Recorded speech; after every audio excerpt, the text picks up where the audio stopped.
Body Language Secrets for Power and Love, PowerTech International, Incorporated. Body Language Secrets for Power and Love.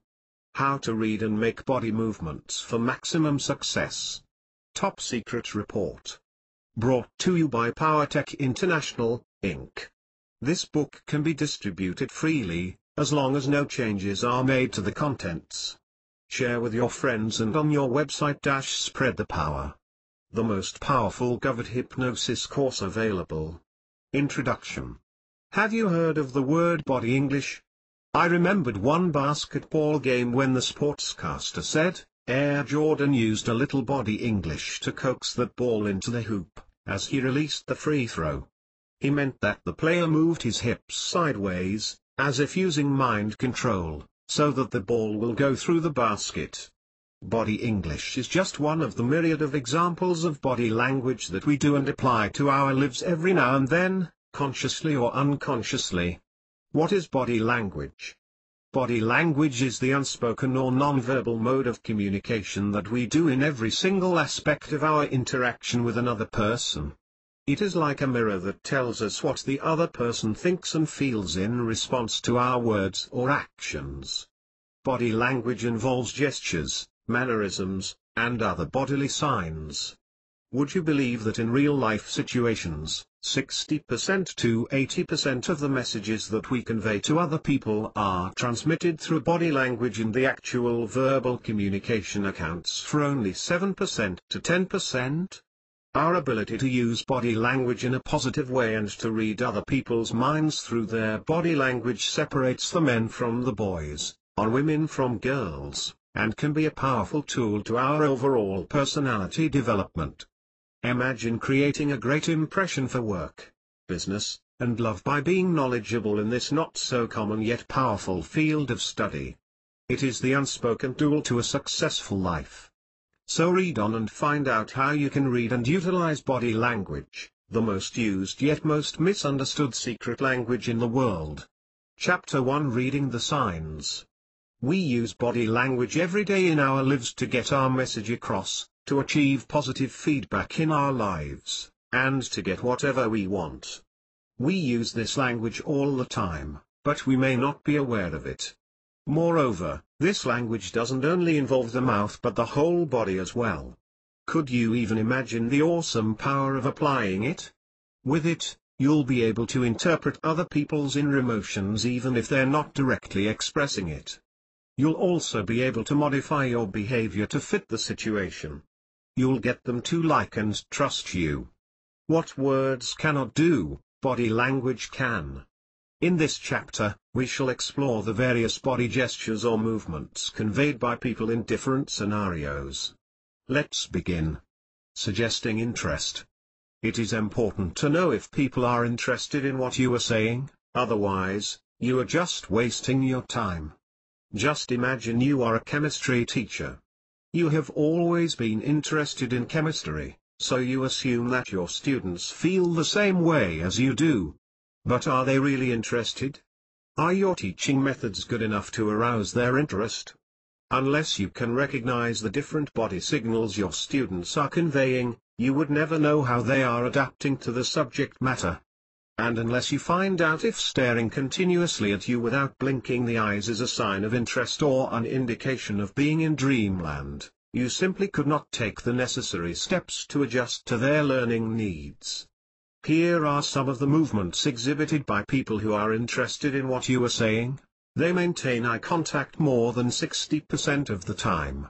The more wide open the eyes are, the more interested the person is. In fact, a person maintains eye contact more when listening than when talking. Their heads are inclined forward. They are nodding their heads. Such action means that they're agreeing with you. That means they're attentive and listening. Their feet are pointing towards you. They smile frequently. But take note, not all smiles convey the same feeling. An oblong smile is not genuine. It is used to show courtesy, but not necessarily happiness or friendliness. The lips are withheld completely back from the upper and lower teeth, forming the oblong shape. This is usually the smile that many people exhibit when they feign to enjoy a lame joke. indications that they're more open to agree with you. When you were a young child, have you ever tried to decode what your parents' facial expressions mean when you ask them to buy you a new toy or to take you to Disneyland? A frown would likely be a no. But a nod would make you jump with joy. As you grow older, it has become a necessity to be able to detect if other people will agree with your decision or proposal. This is an ability that will truly help negotiators, employees, and even lovers to succeed in their ventures, because they would be able to change their approach early enough to adjust to a specific situation. There are certain hints to indicate if people are more receptive in accepting your ideas. Some of these are: their hands are flat on the table. Their palms are open. If they're stroking their chin, they're thinking. They may agree with you after careful evaluation. Their heads are inclined forward. They are nodding their heads. Their legs are spaced out from each other. They smile frequently. They unbutton their jackets. This indicates friendliness and willingness to collaborate with you. Their hands are open. This also indicates genuineness. They place their hands in their chest. This signifies openness and conveys sincerity, honesty, or dedication. However, a woman putting her hands in her breast is a defensive position and may indicate that she is surprised or astonished. Indications that they are thinking. People think all the time, but different individuals make different body movements based on the type and intensity of their thinking. Some of their actions are written below. They're stroking their chin. This means they are assessing the advantages and disadvantages of the proposal/idea being presented. They take their glasses off, after which they may either, 1, clean them, or, 2, put the tip of the frame in their mouth. They are buying themselves some time to think things over. A frame in the mouth would also likely indicate that they need more details and they are willing to listen. They are pinching the bridge of the nose, most likely with eyes closed. People doing this are engaged in very deep thought. They may be involved in a difficult situation, where they are aware of the consequences that may occur as a result of making crucial decisions. They put a palm below the chin, index finger pointed and extended along the cheek, while other fingers placed beneath the mouth. This gesture more likely indicates thoughts that are criticizing or antagonizing other people. They walk with the head down and hands behind the back. People who walk this way are probably worried about their problems, and they are thinking of ways to solve them. Indications that they are frustrated/dismayed. A basketball coach whose team loses by a point may say "Arrgh," or he may just keep quiet while making certain body movements that indicate how disappointed he is. Here are some hints that indicate frustration. They are scratching/rubbing the hair or the back of the neck. You often hear the word TSK. They kick the dust or air. Indications that they are action-oriented. People who are goal-oriented and highly motivated may not only be recognized by how they speak. Their actions actually speak louder. They walk at a fast rate while swinging their arms loosely. They put their hands on their hips, usually with legs apart. They walk with hands on their hips. This may indicate a spurt of vitality at the moment, but may be followed by sluggishness. Indications that they are defensive/hiding something. The mouth might keep a secret, but certain gestures could indicate that people are hiding something they don't want others to find out, such as, they walk with their hands in their pockets. They cross their arms. They hide their hands any way they can. Indications of boredom. Imagine your boss is doing a presentation and all employees are required to listen. You noticed that many of them are clicking their pen, tapping their feet, and drumming their fingers? After the meeting, you hear the boss ask them, "Did you enjoy the presentation?" They would say definitely. But you know better. Their actions indicate just how bored they are. It feels good to know body language, doesn't it? Some signals conveyed by people who are bored and disinterested include head supported by the palm, often accompanied by drooping eyes. They show inattentiveness by staring at a blank space, eyes not blinking, or by looking around frequently. They are pulling their ears. This may also signify that they want to interrupt while another person is talking. They are clicking a pen non-stop. They are tapping their hands or feet. They yawn incessantly. Their feet or other body parts are pointing to the exit, as if they are very eager to leave. They move restlessly in their seats. This could also mean that they are not cozy or at ease, or they might just be exhausted. They cross their legs and constantly kick their foot in a very slight motion, particularly done by females. If you're the one making the presentation and you discern that your audience are displaying signs of boredom, don't start talking faster or louder. Restrain from such act even if your instinct tells you to do so. Instead, say, "Hold on. I feel that I'm losing your attention. What's up?" Hear what they have to say. You may discover what's actually preventing them from keeping up with you. Signals conveying excitement or interest. If you have experienced getting a promotion, receiving a special gift, or winning a contest, I bet you've done any of the acts made by excited people when you first discovered about your blessing. Some of the movements made by excited people include: they rub their palms against each other. They clap their hands. Their heads are tilted forward. They cross their fingers, usually comes with the hope that something big or special will happen. Signals exhibiting confidence/authority/power.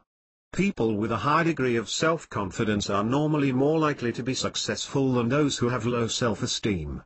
Moreover, those who exhibit authority or dominance usually come out on top because they subconsciously make other people feel weaker. So how do they move? They maintain firm eye contact and rarely looks on other body parts underneath the nose. They speak with a low-pitched, slow-paced, downward-inflected voice. Chin tilted upwards. Chest projected outwards. They maintain an erect posture, whether standing or sitting. They sit in reverse, with the back of the chair serving as their support or shield. People who sit in this position are known to be bossy and aggressive. Their hands are clenched behind the back. Their hands are placed beside the hips. Their feet are on top of the table. They have a firm handshake, palms pointing downwards. They lean back with both hands supporting the head. They move with precision and with no hesitation. They walk solidly with forceful arm swings. They join the fingertips of both hands together, small finger of both hands joined together, ring finger of both hands joined together, and so on. Palms of both hands are not in contact with each other.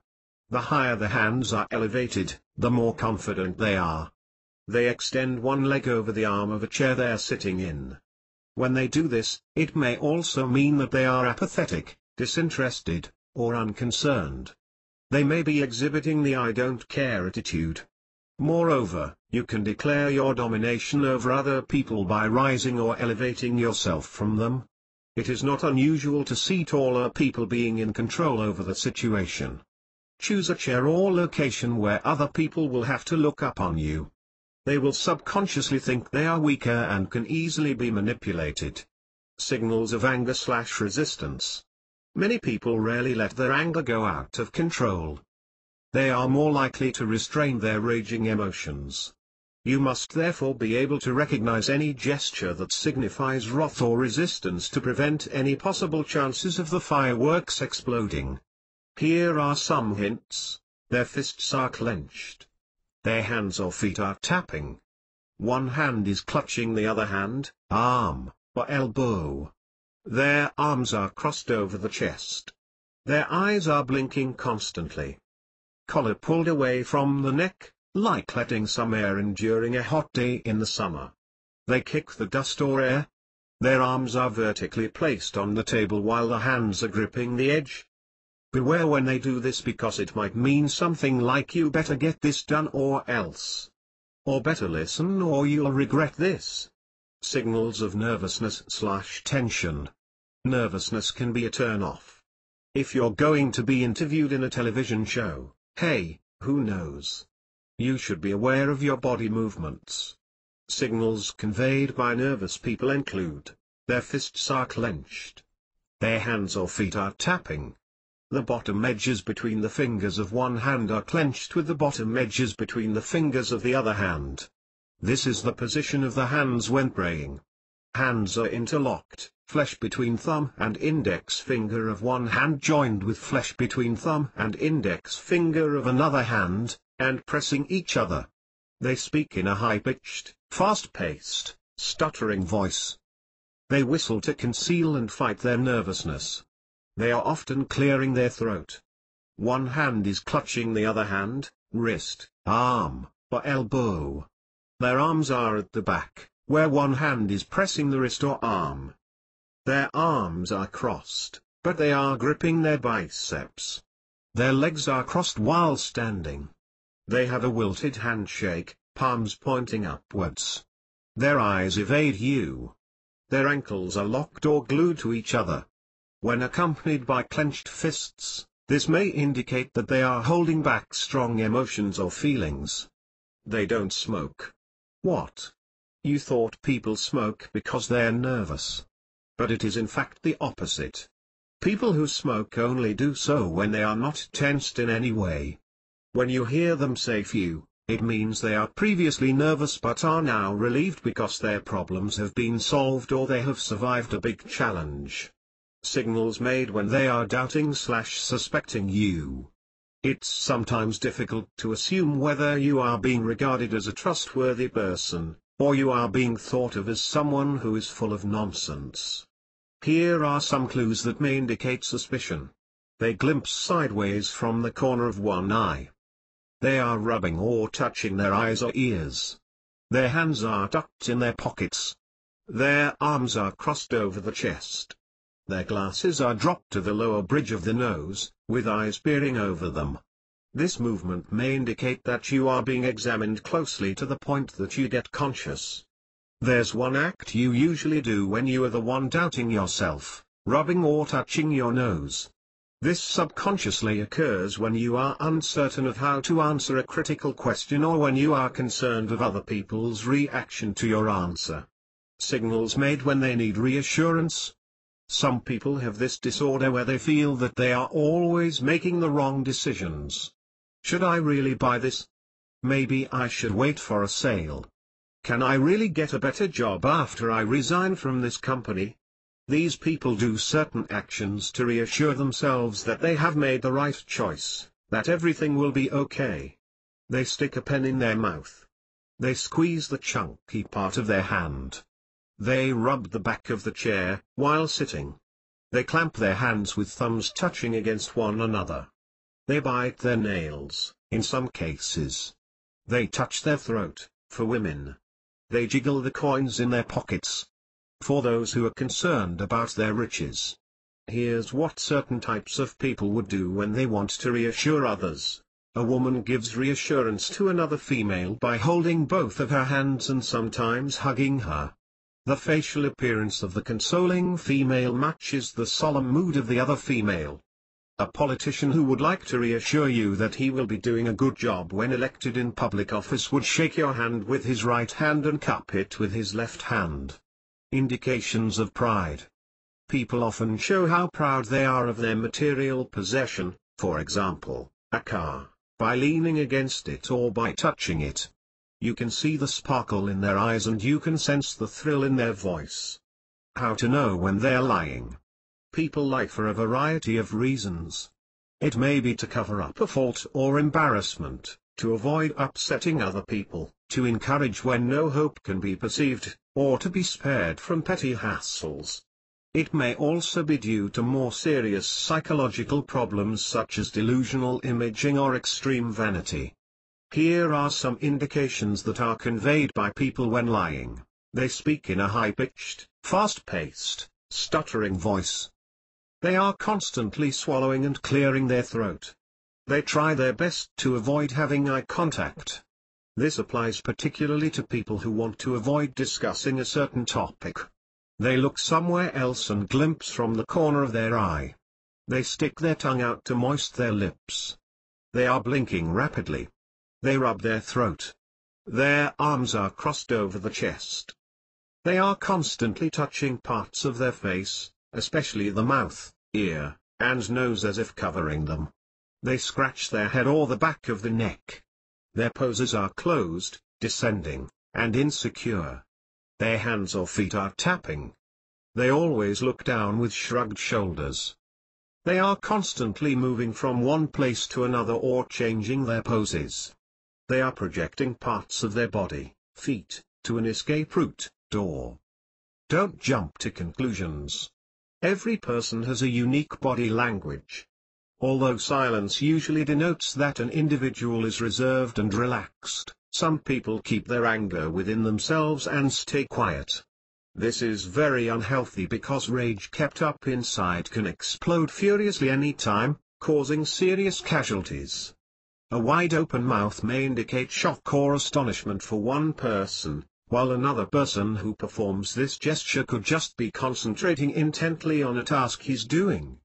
Constantly touching the mouth may indicate lying, although the real reason might just be that the mouth is itching. One way to overcome this dilemma is to watch out for other signals that jive with the body language being exhibited. For example, you can confirm if a person is really nervous if he exhibits many of the qualities of nervousness described above. Judgment based on one or two gestures only may not be accurate enough, although they can be dependable.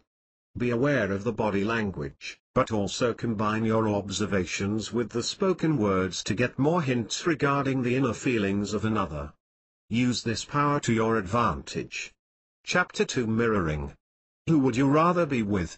Your best friend who loves pizza as much as you do, who's crazy about basketball like you are, who watches the same programs on TV as you, or your next door neighbor who's a vegetarian, hates sports, and watches those shows that will bore you to dreamland? The answer is obvious. You would want to be around people who have the same behaviors, attitudes, and values as yours. Birds of the same feather flock together. Bookworms like each other's company because they share a common bond, their love for books. Basketball fanatics flock together because they can relate to each other's interests and ideas. If you really want someone to like and trust you, you've got to exhibit the same qualities as that person. And there's no better way to do this than by using body language. Here's how it goes: match their facial expressions, gestures, posture, speech, styles, actions, breathing patterns, values and beliefs. Put yourself in their shoes. In other words, be them. By doing this, you are also matching their way of thinking. You may easily adapt to their inner thoughts and views. You may also do some crossover matching. For example, you talk at the same rate as their breathing. Or you can scratch your chin every time their eyes blink. Get the idea? Be genuinely interested and curious with everything you can find out about them. Discover their attitude. Know their life story. This is what we call mirroring. But mirroring should not be confused with mimicry. You should act with courtesy and caution. Never let the person you're mirroring be aware of what you're doing. Just imagine acting out shamelessly what the other person is doing. Every time he stands, you stand. When he scratches his head, you also scratch your head. That would be insulting. Never let the person you're mirroring have any chance to think that you are mocking him. Your main objective should be to influence the subconscious. Even if a person is not aware that you're mirroring him, his subconscious mind realizes it. The person will subconsciously be at ease when you duplicate his manners indirectly. He will feel very comfortable if you're both on the same level. Correspond with their moods. If a person you're mirroring have lots of problems, don't come to him in a joyous mood and say, "Don't worry about it. Let's watch a movie so that you'll forget about whatever's bugging you." He's in a foul mood. He expects you to feel for him, to empathize with him. Match his disposition first, then say something like, "I feel bad for you. If there's anything I can do to help, just let me know." All he wants right now is to be with someone who has the same mood as he has. A word of warning though. If someone has some really big emotional problems, and you mirror that person, you run the risk of actually absorbing his emotions. So do this activity in a low-risk situation. Developing rapport. The ultimate goal of mirroring is to build rapport. It's the time when you and the people you're mirroring feel so close and in sync with each other that you feel like you've known each other for years. So how would you know if you've built rapport? Mirror them. Match whatever characteristic, value, or behavior they possess that you would like to copy. After some time, touch your nose or cross your legs. If they do the same thing, mission accomplished. You've already lowered their defenses to the point where they are more receptive to your suggestions. You can even build rapport even if a person you're mirroring is far away. Here's how to do it. 1. Just relax. Clear your mind of all negative thoughts and create a bond by focusing on the entire body of the person you wish to mirror. Make his image so real and vivid. 2. Use your subconscious to enter his world. Feel the connection. Give out positive projections uniting his entire persona into yours. 3. Think of what he may be doing at the moment. Then replicate his actions, behaviors, and principles. With this exercise, you can even emulate your role models. Let's say you want to be as successful as your boss who is always traveling around the world. Do the above exercise and you'll soon see some astounding results. Chapter 3 Body Language in Negotiations. In almost every point in your life, you unconsciously do the art of negotiations. From haggling with your favorite flea market sales lady, to lobbying for a well-deserved increase from your boss, negotiations are being made daily in your life. And would you believe almost all aspects of the negotiation process involves body language? In terms of the actual negotiation in business, body language is a very important aspect. Reading body movements of your counterparts and making the right gestures may spell the difference between success and failure in the negotiation process. Early signs. The first step in using body language in a negotiation begins the moment you walk into the negotiation room. Be keen in observing their body language by focusing on the whole body, the head, arms, hands, chest, tummy, legs and feet. If you achieve this, you will be able to listen better. You will also be more perceptive in reading their body language. Personal space in negotiations. In the negotiating table, each person creates his own personal space, his own territory. By business practice, people of higher status, for example president of a company, command more personal space, and are usually conferred by other people in the negotiating table. For example, the authority over the most dominant chair, usually the head of the table, is the apparent symbol of power. If this person occupies the dominant chair, a good negotiator can repel this by strategic seating arrangement of teams or allies in the negotiating table. You may sit in a way that you surround that person, or any seating arrangement where you may comfortably get leverage. First impressions last. In the negotiating table, the first move is the most crucial. Just like in the game of chess, if you play the white piece, you get the built-in advantage because you draw first blood, and the opponent's next move and game plan for that matter is dependent on that crucial first move. So make a good, firm, and calculated move. Begin with a positive body language. Radiate your enthusiasm. In a meeting for example, look in the other person's eyes with sincerity. Your eyes are the windows to your soul. If you can't maintain eye contact, they might think you're hiding something or you're not sincere. Give a solid handshake. Hold the hand firmly but don't squeeze it. A common fallacy is that we should squeeze the hand during this monumental time of the handshake. This is certainly not advisable. Press the hand one time while looking the person straight in the eye. Pressing the hand once or twice may indicate excitement or vitality, but anything more than that can make the other person uneasy. Put your body language know how to use. During the negotiation process, observe their gestures. In the first chapter, you were taught how to recognize if people are interested in what you are saying, if they are casting doubts on you, if they are more open to accept your proposal, and even when they're lying. Be alert in recognizing these signals. Moreover, also be aware of your own actions. You might be exhibiting signs of nervousness without you knowing it, and your counterparts, who might also know body language, might take advantage of the circumstances. Chapter 4: Body Language in Selling.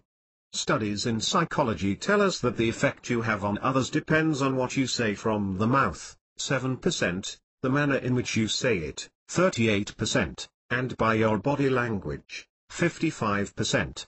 In addition, how you sound also imparts a message, so 93% of emotion is also conveyed without saying the actual words. This is also true in selling. In the real world, we sell tangible items and also ideas. A concise way on how we can sell effectively is by simply using that old but very powerful arsenal known as body language. When you sell, you can use postures, facial expressions, gestures, mannerisms, and your physical appearance to close the sale successfully. Most customers tend to buy when triggered by their senses. The key here is to do everything you can to positively affect their senses. Most people believe the image projected by Saint Mother Teresa is a positive image. She used her personality to convey a constant image of holiness and sincerity. We bought the idea of her image. Nonverbal communication also connotes that a man of few words is a man of credibility. It's often not what you say that influences others, it's what you don't say.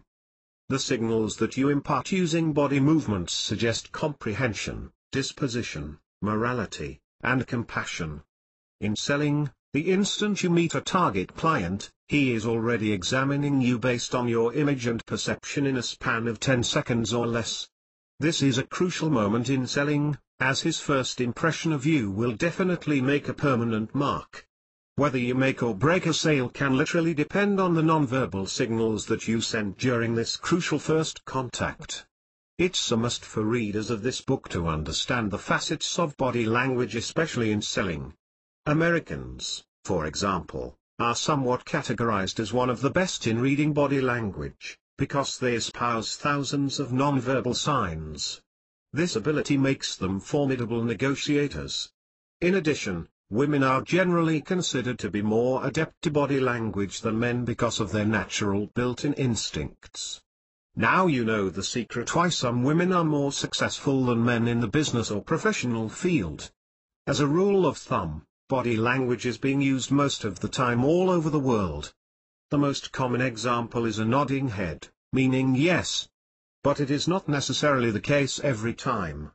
For example, shaking legs might connote that a person is nervous, while it may just be a person's natural behavior. A person's eyes could evade you because he's hiding something, or it could also mean that he's extremely shy. Given these intricacies, what's important is to analyze what the message really is. You can do it by looking at patterns. Look out for groups of signals that may have the same meaning in relation to the verbal expressions, and also in cognizance to the circumstances. Once you have traced the patterns, it is easier to understand body language. It will therefore help you make a sale. Written below are some body language techniques to help make your sales sizzle. 1. You can immediately analyze a person's personality by studying his style in shaking hands. An assertive person holds your hand firmly when you shake his hand. On the other hand, an individual with little or no confidence often gives a frail handshake. A person who wants to win your trust would usually shake your hand with his other hand covering the shake or holding your elbow. Adopt a handshake that is firm, yet not crushing. Convey confidence and professionalism, not dominance. 2. Posture is another aspect of body language. A slouching shoulder with your eyes looking on the ground can indicate lack of interest. Standing straight with your weight balanced on each foot gives you a more assured and relaxed look. Always maintain a straight body, whether you're standing or sitting. 3. Match the straight open posture with a genuine facial expression. Dispose of the sunglasses. The client may think that you are hiding something, as he can't see through your eyes. When he looks straight in your eyes, he can tell if you are lying, so be transparent. Lay down your cards and throw the shades away. But be sure to avoid piercing looks. The client might get intimidated.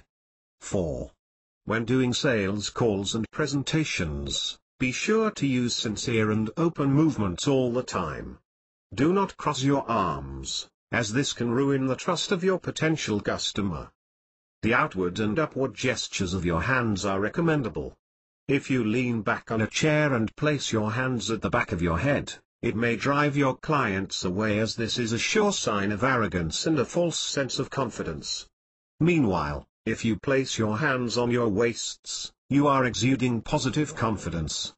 5. Don't point. Pointing at a client is equivalent to death wish in selling. It is as if you're waving your sales opportunity goodbye. Pointing is an aggressive act that can be interpreted as hostility, so throw this gesture out the window if you really want to sell. 6. In sales, here are signs that you are open for negotiations and are willing to compromise. Unbuttoning your jacket means you are ready to talk and to listen to a counteroffer. Removing your jacket or rolling your sleeves up is a very good sign for the client, as this means you are ready to decide or to give in to the final price. You, as the seller, may also use body language as a tool to recognize and counteract any potential objections by the client. The usual scenarios include the following. 1. If the client's arms are crossed, it means he is disinterested. Use countermeasures like positive movements to cause them to uncross their arms, and for you to begin the sales approach. When his arms and legs are uncrossed, and his hands are open, this is the best scenario, as they are open to your ideas. And a sale is more likely to happen. 2. Another good sales scenario is when the client mimics your gestures, like when you fix your hair and the client follows. It shows he is very receptive to your ideas and open to buy your ideal product. If this is the case, throw all your barrage of features and benefits, and close the sale. This point is crucial, as you can make or break the sale. 3. If the client covers his mouth, touches his nose, or the part near the eye, there's a probability that you are losing the sale. Something you said or did might have discouraged him. But don't despair. Do the selling process again, but this time, do it differently.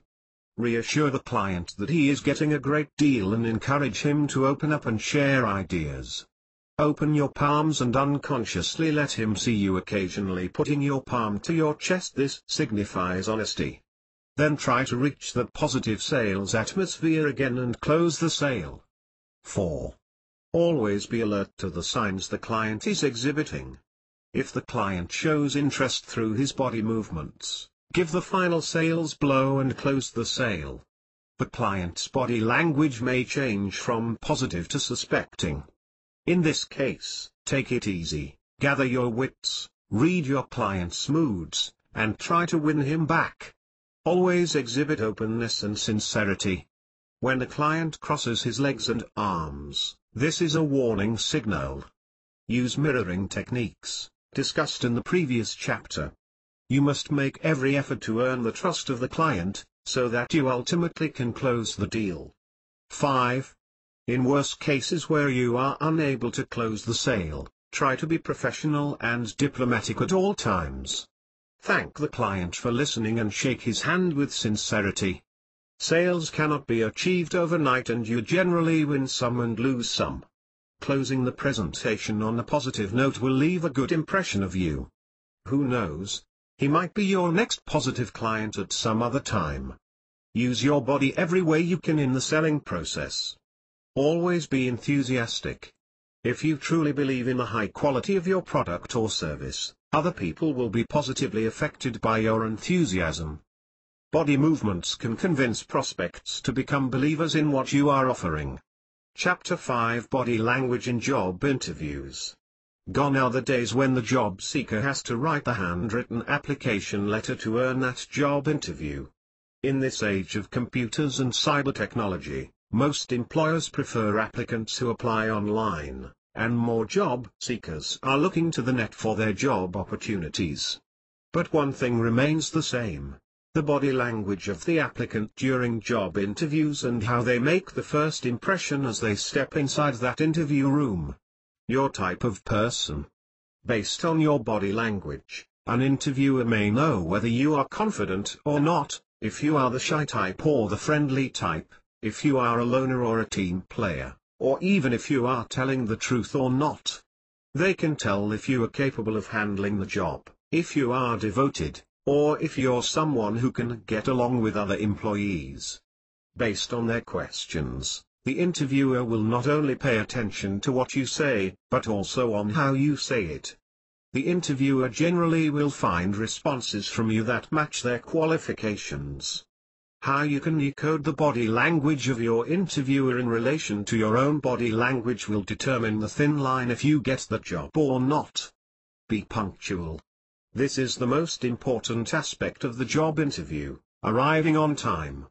The job interview is deemed as a very important appointment, and being late is a cardinal crime with gravity that may cause you to lose that job opportunity. Your attitude regarding time will send the wrong messages to the employer, and will tell a lot about your lack of professionalism. Being stuck in traffic is a very lame and downright unforgivable excuse. It is better to be early by 1 hour than to be a minute late. The first encounter. When the interviewer comes to the room to meet you, do not offer your hand for a handshake unless the interviewer offers his hand. Shake hands firmly, but do not squeeze. Maintain eye contact. Proper body posture. Body posture is important during job interviews, and you can adopt the following stance. At the beginning of the interview, sit up straight in your chair, with your back leaning against the back of the chair. Do not slouch or move sideways in your chair because it might be perceived by the interviewer as a lack of interest or boredom. On the other hand, sitting on the edge of your chair can impart a message that you are a little nervous and that you feel uneasy with the situation. When the interviewer says something, it is advisable to lean forward a little. This shows interest and attention in what the interviewer is saying. You can tilt your head a little to show that you are listening closely. Proper gestures. Do not cross your arms because this might be perceived as a defensive move. Just place your hands loosely on your lap or just put them on the armrest of your chair. By doing this, you will also be able to make hand movements to support what you are saying. While speaking, you may nod your head occasionally to expound on a subject or to give more meaning to what you are saying. Hand movements can also help to spice up the conversation. The interviewer would think that you are comfortable with the interview process if you make hand gestures. Too much hand movements at the beginning of the interview may not be a good idea. The proper way is to add them gradually throughout the interview. Be aware of your interviewer's hand movements as well. If they use their hands a lot to make a point or to clarify something, you can do the same thing as well. Remember mirroring. When they don't make many movements, do the same thing as them. It is important to adjust your gestures to that of the interviewer to establish rapport. Be alert to unintentional gestures that you may make sometimes due to tension. Some of the acts that may irritate the interviewer could include tapping your fingers across the desk, shuffling your feet, biting your nails, toying with a pen. The panel interview. Being interviewed by one person could be a piece of cake for many. But being interviewed by a group could be a confusing ordeal, especially when it comes to who you should look at during the interview. It is important to maintain eye contact with all the interviewers at an equal extent. By looking uniformly at them, you will establish their trust and you will gain composure throughout the interview process. When one of the interview partners asks or says something, maintain eye contact with him until he ceases speaking. This will indicate that you're listening attentively. While he is speaking, he may also look at the other interviewers. When he looks at you again, you can nod your head to encourage him to continue speaking. When you answer a question, look first at the one who asked. But while you are answering, you should take turns looking at each of the other interviewers as well. You should direct yourself again to the person who asked the question when you want to prove a point, when you want to emphasize something, and when you are done answering. Body language of your interviewers. Observing the body language of your interviewers is as important as being aware of your own body movements. The body gestures of your interviewers can give you an indication of how well you are coming across to them. This can serve as a signal to change your approach at an early stage before they give you the thumbs down. For example, when you did something that displeases the interviewers, they will show their annoyance through body language. When they sigh, shake their heads, look down, or fold their arms and lean back, you can take this as a sign of discontentment or irritability. The interviewers might not consciously notice that they're exhibiting their body movements at first, so you still have a chance to shift your strategy. It's okay to be nervous. Knowing how to act confidently using body language can increase your chances of passing the interview. You can utilize this knowledge to conceal your anxiety a little, but this is something you shouldn't worry about too much. Many applicants are tensed during an interview, and they would not want to let the interviewer know about their inner feelings. However, it is completely understandable to be nervous at this stage. It is completely normal. Your nervousness may even indicate how valuable getting this job is to you. If you weren't nervous, and you act like a happy-go-lucky person, you might be perceived as someone who is not very interested in the job. The interview not only functions as a way of determining who among the applicants is most capable of performing the job well, but it is also a means of allowing the interviewer to get to know more about the applicants. It's a first encounter with an individual that you might soon work together with. If that's the case, then the interviewer, who could be your boss, should actually feel the same way as you are. Nervousness often accompanies excitement. Chapter 6: Body Language in Meetings. Communication occurs constantly in a meeting. Not many people are involved in speaking, but almost everyone, if not everyone, would exhibit body language signals that divulge what they are actually feeling inside. If you are the leader of the meeting, it is important to know if the attendees are interested in what you are saying, or if they agree with your ideas. Early detection of boredom or disagreement is crucial in order for you to change your approach or present a different proposal when necessary. When you see most of the attendees reclining back in their chairs or just staring blankly without blinking an eye, it likely means they are not interested in the topic being discussed. Do not prolong the discussion or do something that will break the monotony. When the attendees nod constantly, it means they are agreeing with what you are saying. When the attendees cross their arms, touch their nose or mouth, sit back, and worse, shake their heads, they oppose your ideas. Time to think of some countermeasures to neutralize the situation. When an attendee breathes deeply, it probably means that he wants to interrupt the conversation and express his point of views. Observe also other body gestures, such as changing the intonation of the voice, frowning, looking down at the ground, drumming fingers in the table, exiting the meeting room. You need to detect the inner feelings of each attendee and bear in mind how this can affect the reaction of the other attendees. If the topic being discussed becomes too hot to handle, it might be better to reschedule the meeting at another time. Some emotional people can exhibit great facial expressions and body gestures. Recognizing them early in the meeting can prevent any undesirable emotional outbreak to occur. Chapter 7: Body Language in Flirting. Male and female courtship signals have been studied, and the basic conclusions are that these signals are completely unconscious. The more you consciously understand the signals, the better and more successful you will be when courting the object of your desire, whether it is the man or woman of your dreams. To master the art of successful flirting, you have to feel good about yourself first. Be confident. Be yourself, or else you will look deceitful or desperate. Flirting can be utilized in just about anything, not just in attracting the opposite sex, but also in attaining just about anything you want in your life. This can be described as good flirting. Good flirting should be done with a precise understanding of what you really want, coupled with positive sensations. I have interviewed a number of successful men and women in the field of network marketing and advertising in their 30s and 40s. Here are their tips on how you can put good flirting to your advantage. 1. Don't worry about whether you are making a good impression or not. Instead, analyze how you can make the other person feel good. By doing this, you will get the feedback you are expecting.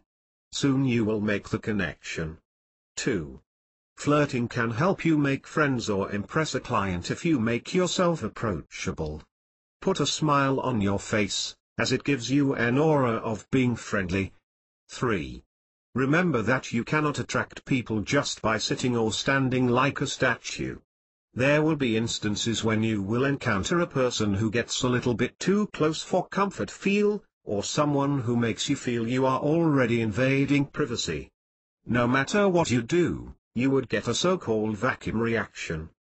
1. Huh? You can avoid this by using gentle moves and by calibrating the person's reactions to you. Be aware of these signals: mouths get larger, the lips swell, eyes widen, pupils dilate, skin flushes and changes color, muscles around the mouth move, among others. 4. Be persistent. Flirting works best when you are patient. By being such, you will have room for improvement if at first you aren't getting the results you want. If you fail the first time, do it again the second time, third time, just keep trying. Try different approaches until you realize what will really work best for you. If you were rejected, don't give up. This goes with the sayings, to err is human and nobody's perfect. 5. This is probably for me the most interesting and somehow funniest tip I got: practice in the mirror, only then can you make it perfect. This is especially true in meeting friends and prospects, because flirting may involve unwanted actions and attention which can put you in the bad light. You may be spontaneous in your actions, but you can't guard yourself if you are already overdoing it, and I suppose you don't want to be in that situation. Try practicing with your close friends and ask for feedback. 6. Make the first move. Opportunities knock only once, so if you want something or even someone, go for it, now. Let go of your inhibitions. But remember to apply positive or good flirting. Who knows if the person you meet at that moment is your gateway towards the fulfillment of your dreams. Let your body attract. Do you know why some people seem to have an easier time attracting the opposite sex? Here's what you can do in order to catch the eye of your honey bunch. 1. Smile sincerely and frequently. In his article The 6 Don Juan Commandments of Body Language, Alan Thompson wrote that smiling is the simplest, most obvious, and most powerful of the body language commandments. He also mentions that smiling conveys, both instantly and clearly, many wonderful things about yourself. Smiling demonstrates confidence, friendliness, a positive attitude, a good mood, and it gives the impression that you're someone who is, most likely, fun to be with. It's also very difficult to ignore. 2. Have a sense of humor. Learn to laugh at petty matters. People love to be with those who can turn any situation into a funny setting. 3. Maintain eye contact.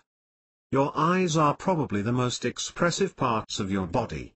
When you look at your dear one constantly, you are expressing your sincere intentions. Eye contact also establishes a bond between two persons. They would naturally feel more comfortable in each other's company. 4. Nod your head.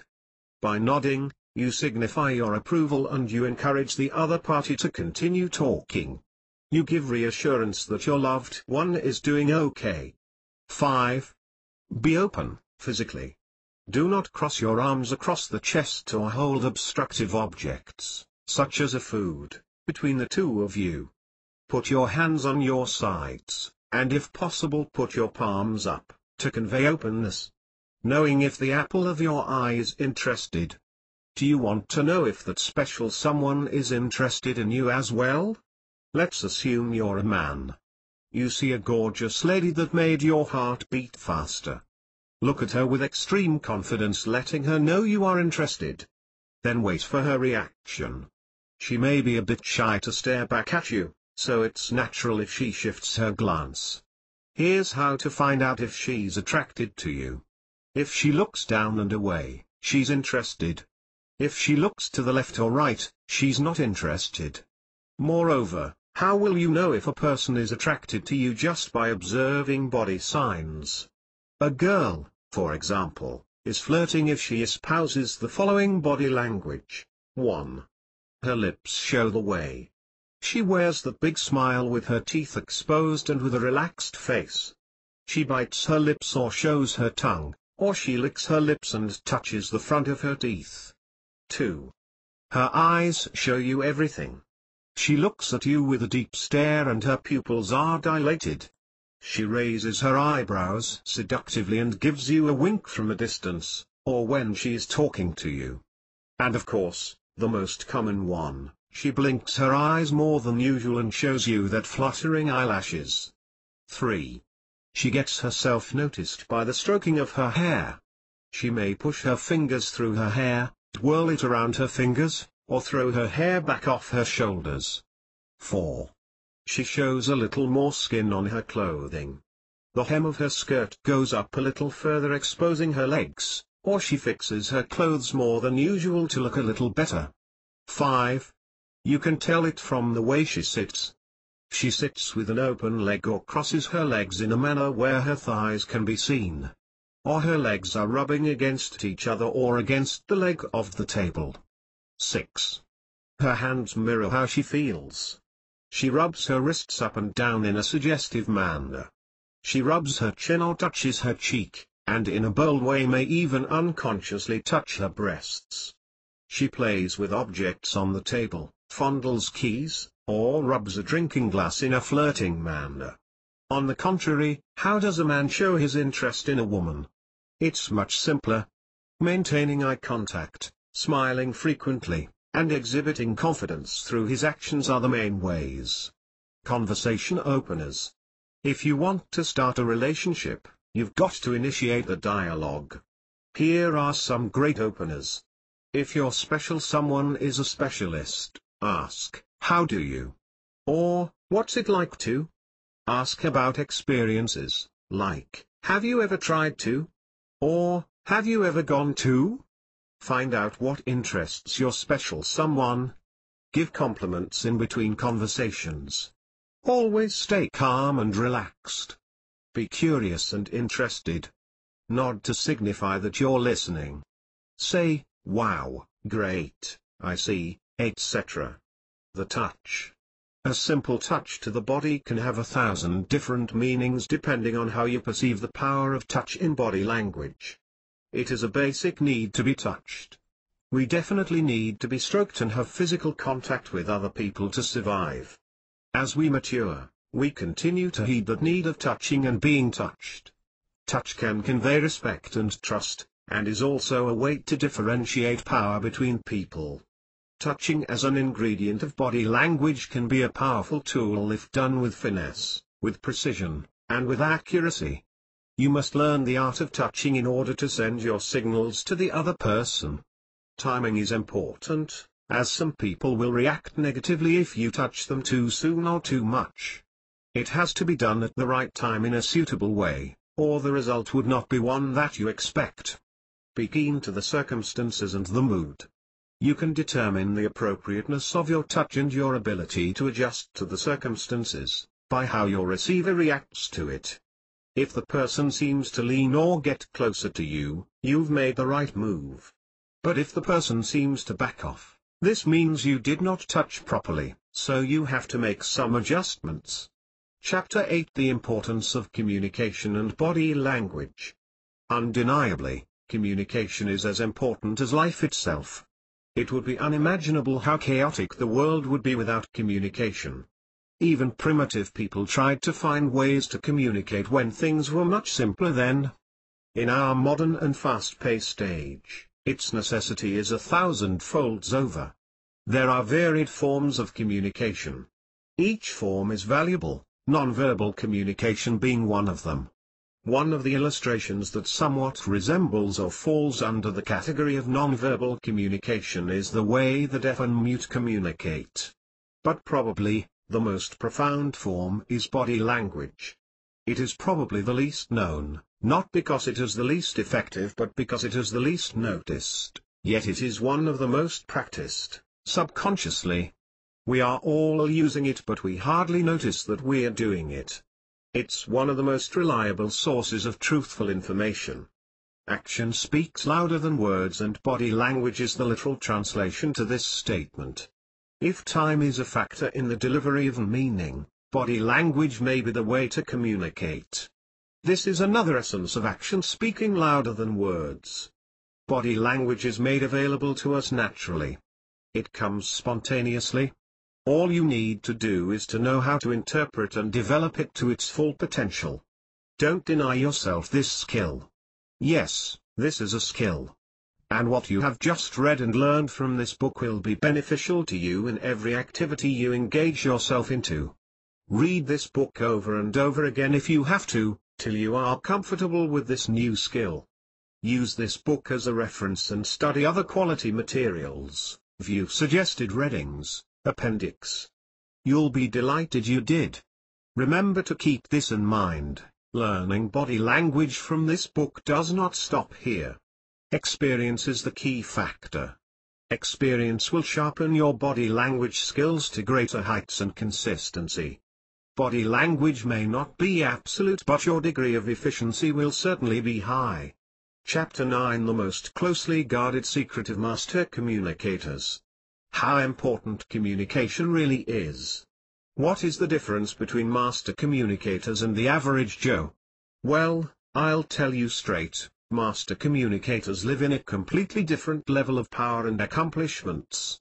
If you aim to improve any aspect of your life whatsoever, the best thing you can do for your life is to learn the most you can about the secret art of hypnotic communication.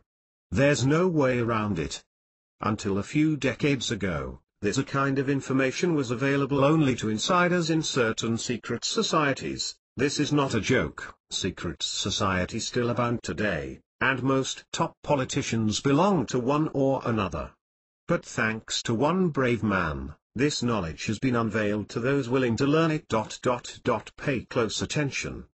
Did you know that it was illegal for doctors to use hypnosis in America until the great Dr. Milton Erickson, one of the people who most influenced NLP, used his incredible power on some very important people? And changed their minds without them realizing. Even though Milton Erickson had been a college professor, doctor, and psychiatrist, it was still against the American Medical Association rules and regulations to use hypnosis with patients. Everyone knew that hypnosis had amazing power. Erickson thought that it was just this power that made the establishment ban its use. So Milton Erickson spent a lifetime perfecting the skills that allowed him to take hypnotic control of his patients by just talking to them. It was the only way he could keep his license to practice medicine. There are literally thousands of stories of what Dr. Erickson accomplished through conversational hypnosis, but I'd like to tell you just one. How conversational hypnosis saved a maverick doctor's license and changed the USA's laws about hypnosis. It was illegal to use hypnosis. Dr. Erickson spent his entire life learning to hypnotize people without them knowing it. He just talked to people in that special way of his, having a quite natural, normal conversation as far as anybody could tell. But within minutes, and sometimes seconds, people would simply do exactly what he told them to do. Without question. Without hesitation. And without any problems later on too. That's because people thought it was their idea to do what Dr. Erickson had instructed them to do all along. When the American Medical Association started hearing stories about what Dr. Erickson was up to, he was summoned to a professional tribunal to be stripped of his qualifications. In 1953 the American Medical Association caught wind of the fact that the renegade psychiatrist Dr. Erickson was doing hypnosis with his patients. They scheduled a disciplinary hearing in New York where he was to be stripped of his license, his livelihood, and sent home in shame. Milton Erickson knew that the president of the AMA lived in Los Angeles.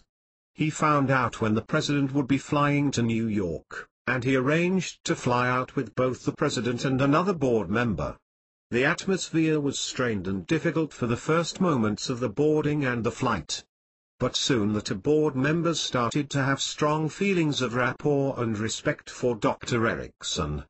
And the more he talked, in that special way of his, his companions got more comfortable, and more relaxed, and more relaxed, and still more comfortable, until the two grey-haired AMA officials just listened with glazed eyes and agreed to everything. By the time the three doctors got off the plane, they were all fast friends. The hearing, instead of being a professional massacre, had all the charges dropped against Dr. Milton Erickson. Dr. Erickson knew he was never going to be in trouble, not with his hypnotic power. He simply arranged to bump into the president of the association and have one of his chats. He quickly and easily hypnotized the president into believing he was innocent of all charges and that hypnosis should also be legal. Instead of a professional massacre at the tribunal, all charges were dropped. And the next year hypnosis was made legal. Sadly, Dr. Erickson died in 1980 and his work has largely been kept away from the public for obvious reasons. After all, the authorities don't want everyday people to have this kind of power at their fingertips. That's why Dr. Erickson's work is safely hidden away, guarded by the Ericksonian Foundation, who will refuse to allow you access to it unless you are a highly regarded doctor or psychologist. That is until now. You see, every trick, tactic and technique Dr. Erickson discovered or invented on conversational hypnosis has now been exposed for the first time by a maverick hypnotist who has finally broken the silence after 27 long years. I'm sure if the authorities or the Ericksonian Foundation have their way, it won't be available to you for much longer. So if you want to have the same power as the legendary Dr. Erickson, I suggest you check this course out now while you still can. I could not sleep for 2 days after I read this page and watched the video of a man filmed using these amazing control powers to make cashiers and bankers hand over bundles of cash without any resistance or memory. Check the video below, Appendix, Suggested Reading and Training. If you want to delve deeper into this amazing science, these are the best resources for personal power, body language and covered hypnosis available. Who else wants to discover a rebel psychiatrist's amazing secret that lets you put people under your control quickly and easily, and get them to do anything you want? Watch the amazing video proof. Influence anyone to follow your lead. Get clients and customers to buy from you. Command new respect with everyone. Negotiate with stellar success. Compel colleagues to do what you suggest. Get just about anyone to say yes. Have children and teens obey your commands. Keep your loveress eternally loyal. If my book could help you become one of the most popular, desired, and magnetic persons in town, would you be willing to try it risk-free? Top politicians, religious leaders, super persuaders, and successful salespeople know it and use it on a daily basis to influence you. In a few minutes you will learn how to attract, seduce, persuade, hypnotize and sell to mostly anyone you want, anywhere, anytime. Don't go on a date. Don't make a sales call. Don't make a business presentation. Don't try to convince someone to your point of view. Don't give a public speech. Before you finish reading this book and the bonus personal power package that comes with it, it can increase your chances of success by at least 75%. This is my personal guarantee to you. Start using it today. Visit www.covetpower.com. He has done it again. After making his powerful liberation breath process system and his amazing mental alchemy prosperity formula freely available worldwide, he decided to offer the exact same results only guarantee that he offers to his private students to candidates all over the US. The only personal power coach who can dare to charge only for results, not for promises, gave in to the requests of hundreds of his distant students and decided to tutor them personally, by web, email and phone. And the best thing is, those brave enough to take up this unheard of challenge will not pay in advance for lessons, but always at the end of each phase. Only after they have experienced the power of his techniques and seen and felt tangible results. Period. Who else have the guts to offer this? Forget about 100% money back guarantees. Forget about going through a lot of trouble to get a refund. Forget about any risk. We literally took any risk away from our offer. In most cases you invest wondering what you will get back from your investment. With us, we will show you what you get before you invest. And let me tell you, if you really follow the teachings and practices taught by this man, your life will never be the same. Visit www.mentoring.com